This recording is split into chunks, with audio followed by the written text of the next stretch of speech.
Apa tuh? Atau saya katakan sebuah distraksi, pengalihan apa? Pengalihan aktivitas fokus manusia dari dunia nyata berubah kepada dunia yang semu.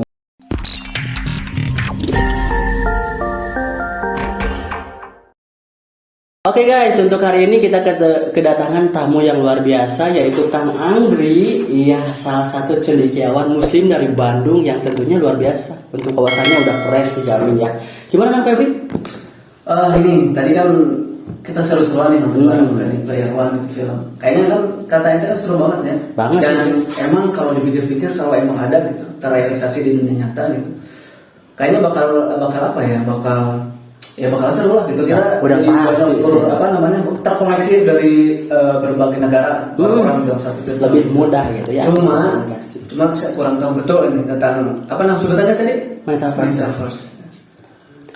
Boleh, nah untuk Kang Andri sendiri nih, sebagai cendekiawan muslim Bandung yang tentunya udah gak bisa diragukan lagi nih.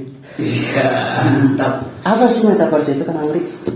Metaverse ya, karena mungkin saya lebih pendekatannya kepada Islam, jadi mungkin yang ini definisi sependek pengetahuan saya. Jadi metaverse itu kan udah banyak yang dibahas di sosial media sekarang, itu kan keyword yang paling booming untuk bulan-bulan ini. Benar banget. Jadi metaverse itu kan sebuah dunia di mana kita itu bisa terkoneksi intinya menggantikan dunia sosial media sekarang di dunia maya, berubah menjadi 3 dimensi kan. Yang biasanya kita cuma lihat di layar 2 dimensi dan kita hanya bagian di luarnya. Tapi di metaverse itu kita berperan langsung kan, masuk di dalamnya dan menyaksikan semuanya itu dalam 3 dimensi. Kurang lebih kan seperti itu ya. Oke. Nah itu memang definisi secara umumnya, mungkin karena saya bukan ahlinya, seperti itulah kurang lebih. Nah tapi kalau misalkan saya katakan dalam sudut pandang Islam, apa sih metaverse? Nah ini yang menariknya.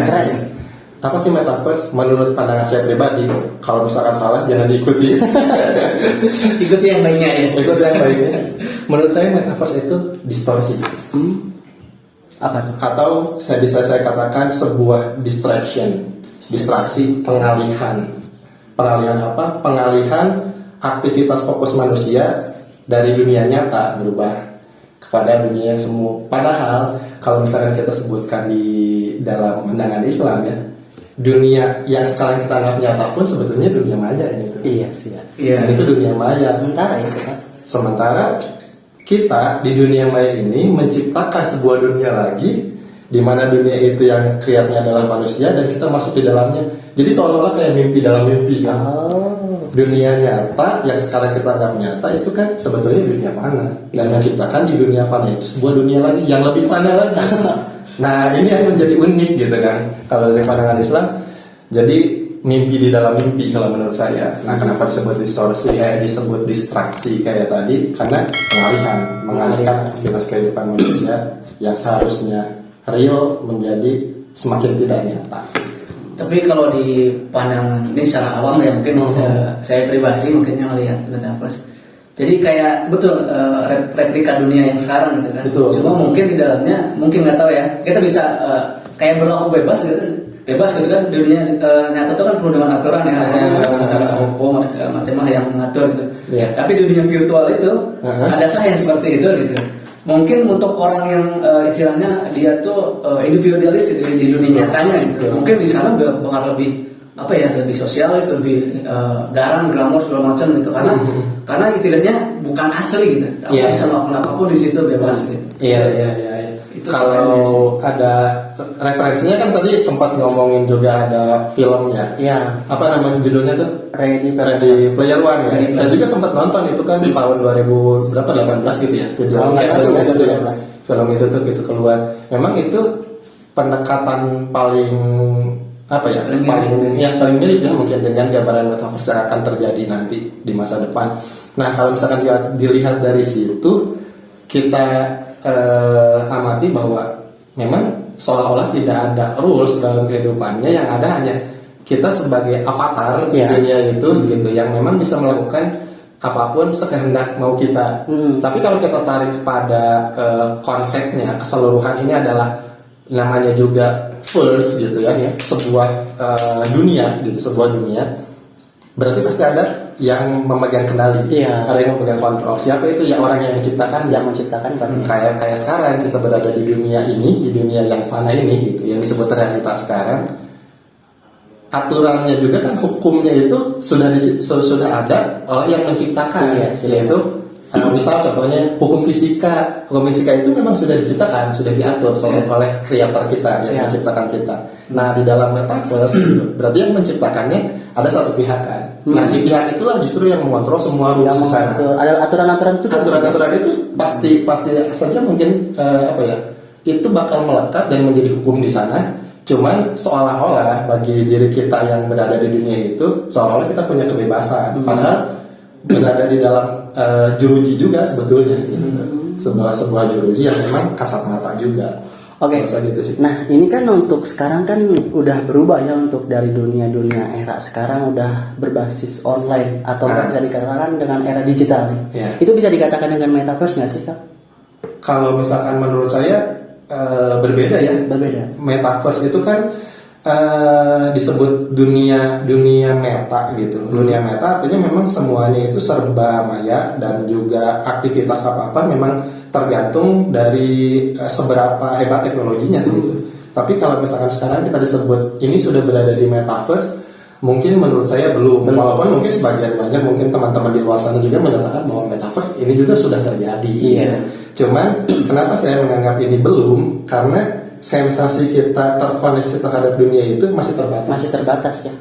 Hanya sebatas di gambar, maksudnya 2 dimensi kan, kita yang melihat itu di layar gitu. Sedangkan kalau metaverse kita masuk di sana. Oke. Nah, ini untuk tentunya sih kedepannya kan untuk metaverse tersendiri ini pasti ada plus minusnya ya bagi kita semua. Iya betul. Nah, sebagai kaum milenial nih, kita kaum muda yang mungkin bisa menerima atau menyerap informasi yang begitu mudah dari internet. Ini kita sedang ada di internet sebenarnya, nanti ditonton mungkin oleh siapapun itu. Termasuk metaverse kan? Bagi teman-teman di luar sana mungkin ini metaverse. Iya betul. Boleh nggak sih dikasih saran tipsnya gitu sebagai kaum milenial nih, apa sih yang perlu kita siapkan untuk menghadapi metaverse seandainya nih metaverse nanti akan terjadi gitu kan? Oh iya. Seandainya dan kemungkinan besar ya. Terjadi, kita akan bisa menolak perubahan zaman gitu.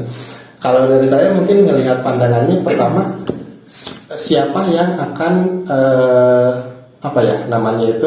menikmati metaverse itu gitu. Kalau saya lihat ada 2 generasi, atau mungkin kalau sempat ya gitu ada 3 generasi, tapi paling mungkin itu ada 2 generasi aja. Siapa itu? Mereka yang pertama adalah generasi di generasi Z, yang berarti sekarang yang sedang ada di bawah kita kan. Misalkan kalau generasi X itu generasi millennials kan. Generasi millennials itu yang kisaran dari tahun 19 berapa ya, 80 berapa gitu ya, sampai tahun 95 kalau nggak salah, itu dikatakan millennials gitu. Di atas ke sana 96 sampai 2000 itu disebutnya generasi Z kan gitu, Gen Z. Nah, ada yang satu lagi nih kan, yang memang generasi yang paling muda di zaman sekarang, yaitu generasi Alpha. Generasi Alpha itu berarti anak-anak yang sekarang yang usia lahir dari tahun 2010 sampai nanti tahun 2025, mereka adalah generasi Alpha. Nah, yang saya katakan kenapa kita berbicara dulu siapa yang menikmati si fasilitas metaverse ini adalah orang-orang ini, generasi Alpha, generasi Z. Mungkin generasi millennials bisa jadi tidak merasakannya ketika mungkin nanti metaverse yang memang benar-benar terbukti real dan sudah bisa dinikmati secara global dan sudah tidak ada bugs lagi gitu. Mungkin hanya generasi millennials dan generasi Z dan generasi Alpha yang menikmatinya. Nah, yang menjadi permasalahan adalah generasi millennials, generasi Z ini, generasi Z gitu.